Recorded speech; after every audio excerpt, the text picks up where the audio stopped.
Guys, എല്ലാവർക്കും എന്റെ പുതിയൊരു വീഡിയോയിലേക്ക് സ്വാഗതം. ഞാൻ ഉണ്ടാക്കുന്ന രീതിയിലുള്ള ഒരു സിമ്പിൾ ചിക്കൻ കറിയുടെ റെസിപ്പിയാണ് ഞാൻ ഇവിടെ പറയുന്നത്. അതിനായിട്ട് ഞാൻ 1 കിലോ ചിക്കൻ ഇവിടെ എടുത്തിട്ടുണ്ട്. അതിലോട്ട് 1 സ്പൂൺ ഉപ്പ്, കുരുമുളക് പൊടി, പെരിഞ്ജീരകം, മഞ്ഞൾപ്പൊടി, മല്ലിപ്പൊടി, മുളക് പൊടി, അതുകൂടാതെ ഒരു വലിയ സ്പൂൺ തൈരും കൂടെ ചേർത്ത് നന്നായിട്ട് മിക്സ് ചെയ്തെടുക്കണം. ഇതെല്ലാം കൂടെ നന്നായിട്ട് മിക്സ് ചെയ്തതിന് ശേഷം കളറിന് വേണ്ടി ഒരു അല്പം കാശ്മീരി മുളക് പൊടിയും കൂടെ ഞാൻ അതിലോട്ട് ചേർക്കുന്നുണ്ട്. അതെല്ലാം കൂടി നന്നായിട്ട് മിക്സ് ചെയ്തതിന് ശേഷം ഇഞ്ചിയും ഞാൻ വെളുത്തുള്ളിയും കൂടെ ചതച്ച് വെച്ചിട്ടുണ്ട്. അതും കൂടി ചേർത്ത് നന്നായിട്ട് മിക്സ് ചെയ്തെടുക്കണം. മസാല പുരട്ടി വെച്ചേക്കുന്ന ചിക്കൻ അടച്ച് മാറ്റി വെച്ചിട്ട് നമുക്ക് അടുപ്പത്തോട്ട് ഒരു പാൻ വെച്ച് കൊടുക്കാം. അതിലോട്ട് കുറച്ച് എണ്ണ ഒഴിച്ചിട്ട് പട്ട, ഏലക്ക, ഗ്രാമ്പു, പിന്നെ ബേ ലീവ്സ് ഉണ്ടെങ്കിൽ അതും കൂടി ഇട്ട് കൊടുക്കാം. പിന്നെ കുറച്ച് പെരിഞ്ജീരകവും കൂടെ ഇട്ട് നന്നായിട്ട് ഒരു ബ്രൗൺ കളർ ആവുന്നവരെ ഒന്ന് വഴറ്റിയെടുക്കാം. അതിലോട്ട് ഒരു 10-25 കൊച്ചുള്ളി ചെറുതായിട്ട് അരിഞ്ഞു വെച്ചേക്കുന്നതും കൂടെ ചേർത്ത് നന്നായിട്ട് വാട്ടിയെടുക്കണം. അത് ജസ്റ്റ് ഒന്ന് വാടി വരുമ്പോഴത്തേക്ക് വലിയ കപ്പ ഉള്ളി 2 അരിഞ്ഞത്, കുറച്ച് പച്ചമുളകും കൂടെ ഇട്ട് നന്നായിട്ട് വാട്ടിയെടുക്കണം. ഉള്ളിയും പച്ചമുളകും ഒക്കെ എണ്ണയിൽ നന്നായിട്ട് വാടി വരുമ്പോഴത്തേക്ക് അതിലോട്ട് കുറച്ച് ഇഞ്ചി ചതച്ചതും വെളുത്തുള്ളി ചതച്ചതും കൂടെ ഇട്ട് നന്നായിട്ട് മിക്സ് ചെയ്തെടുക്കണം. നമ്മൾ ഈ വഴറ്റായിട്ടേക്കുന്ന സാധനങ്ങളെല്ലാം നല്ല ബ്രൗൺ കളർ ആവുന്നവരെ നന്നായിട്ട് വഴറ്റണം. അപ്പൊ നമുക്ക് അത് അടച്ചു വെച്ച് വേവിച്ചെടുക്കാം. വേവിച്ചിട്ട് നമുക്ക് ഇടയ്ക്കിടയ്ക്ക് തുറന്ന് ഇളക്കി കൊടുത്ത് നല്ല ബ്രൗൺ കളറാക്കി എടുക്കണം. ഉള്ളിയൊക്കെ നല്ല ബ്രൗൺ കളറായി വഴണ്ട് വന്നതിന് ശേഷം നമുക്ക് അതിലോട്ട് കുറച്ച് പൊടികളും കൂടെ ആഡ് ചെയ്യണം. അതിനായിട്ട് 1 സ്പൂൺ മഞ്ഞൾപ്പൊടി, 1 സ്പൂൺ മുളക് പൊടി, 1 സ്പൂൺ മല്ലിപ്പൊടി, ഇത്രയും കൂടെ ചേർത്ത് നന്നായിട്ട് മിക്സ് ചെയ്ത് ആ പച്ച ചെവയൊക്കെ മാറുന്നവരെ നമുക്ക് ഇളക്കി കൊടുത്തൊന്ന് വഴറ്റിയെടുക്കാം.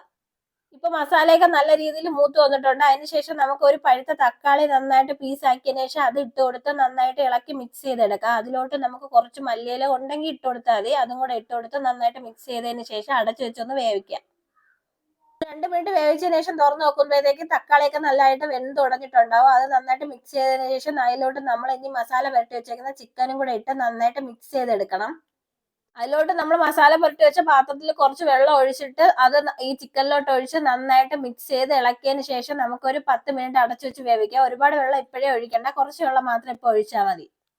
ഒരു 10 മിനിറ്റ് കഴിയുമ്പോഴത്തേക്ക് നമുക്ക് അടപ്പ് തുറന്നിട്ട് ഇളക്കി കൊടുക്കാം. അപ്പൊ അതിൽ ചിക്കനിന്ന് വെള്ളം വരുന്നവരെ നമുക്ക് ഇങ്ങനെ വേവിച്ചെടുക്കണം. ഇടയ്ക്ക് ജസ്റ്റ് തുറന്ന് ഒന്ന് ഇളക്കി കൊടുക്കുക. അപ്പൊ ആ ചിക്കനിന്ന് വെള്ളം വരുന്നവരെ നമുക്ക് ഇങ്ങനെ റിപ്പീറ്റ് ചെയ്യണം. മീഡിയം ഫ്ലെയിമിൽ വെച്ചിട്ട് വേണം നമുക്ക് ഇങ്ങനെ മിക്സ് ചെയ്ത് കൊടുത്ത് അടച്ചു വെച്ച് വേവിച്ചെടുക്കാനുള്ളത്. അപ്പോഴത്തേക്ക് നമുക്ക് ഇപ്പൊ ഇവിടെ കണ്ടില്ലേ, ഇതുപോലെ ഇങ്ങനെ വെള്ളം ഊറി വരും ചിക്കനിന്ന്. അപ്പൊ നമുക്ക് വേറെ എക്സ്ട്രാ വെള്ളം ഒഴിക്കേണ്ട ആവശ്യമില്ല. നമുക്ക് ഇങ്ങനെ ഈ ചിക്കനിൽ തന്നെ വെള്ളം വരും. അഥവാ ചിക്കനിന്ന് വെള്ളം ഇറങ്ങിയില്ലെങ്കിൽ മാത്രം കുറച്ച് വെള്ളം ഒഴിച്ചു കൊടുക്കുക. ചിക്കൻ ഒരു പകുതി വേവാകുമ്പോഴത്തേക്ക് 1 സ്പൂൺ കുരുമുളക് പൊടി, 1/2 സ്പൂൺ ഗരം മസാലപ്പൊടി, 1/2 സ്പൂൺ പെരിഞ്ജീരകം കൂടെ ഇട്ട് നന്നായിട്ട് മിക്സ് ചെയ്യുക. അതിനുശേഷം ഉപ്പുണ്ടാകുന്ന നോക്കിയതിനു ശേഷം കുറച്ച് ഉപ്പും കൂടെ നമ്മളെ പാകത്തിന് ഇട്ട് കൊടുക്കുക. എന്നിട്ട് നമുക്കൊരു 10 മിനിറ്റ് അടച്ചു വെച്ച് മീഡിയം ഫ്ലെയിമിൽ തന്നെ വേവിച്ചെടുക്കാം. ആ വേവിച്ചെടുത്തതിന് ശേഷം നമുക്ക് ലാസ്റ്റ് ആയിട്ട് കുറച്ച് നെയ്യും കൂടെ ചേർത്ത് കൊടുക്കണം. നെയ്യ് നമ്മൾ ടേസ്റ്റിനാണ് ചേർത്ത് കൊടുക്കുന്നത്.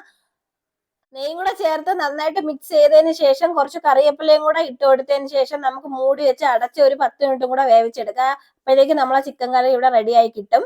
10 മിനിറ്റിന് ശേഷം തുറന്നു നോക്കാം. അത്യാവശ്യത്തിന് ഗ്രേവി ഉണ്ടെങ്കിൽ നമുക്ക് അവിടെ വെച്ച് നിർത്താം. ഇനി ഗ്രേവി കുറയ്ക്കണമെന്നുണ്ടെങ്കിൽ നമുക്ക് കുറച്ചു നേരം കൂടെ വറ്റിച്ചെടുക്കാം. അപ്പൊ നമ്മളെ ചിക്കൻ കറി ഇവിടെ റെഡി ആയിട്ടുണ്ട്. ഇന്നത്തെ വീഡിയോ ഇത്രയേ ഉള്ളൂ. എന്റെ വീഡിയോ ഇഷ്ടമെങ്കിൽ ലൈക്ക് ചെയ്യുക, ഷെയർ ചെയ്യുക, സബ്സ്ക്രൈബ് ചെയ്യുക. അടുത്തൊരു വീഡിയോ ആയിട്ട് വരുന്നവരെ എല്ലാവർക്കും ബൈ.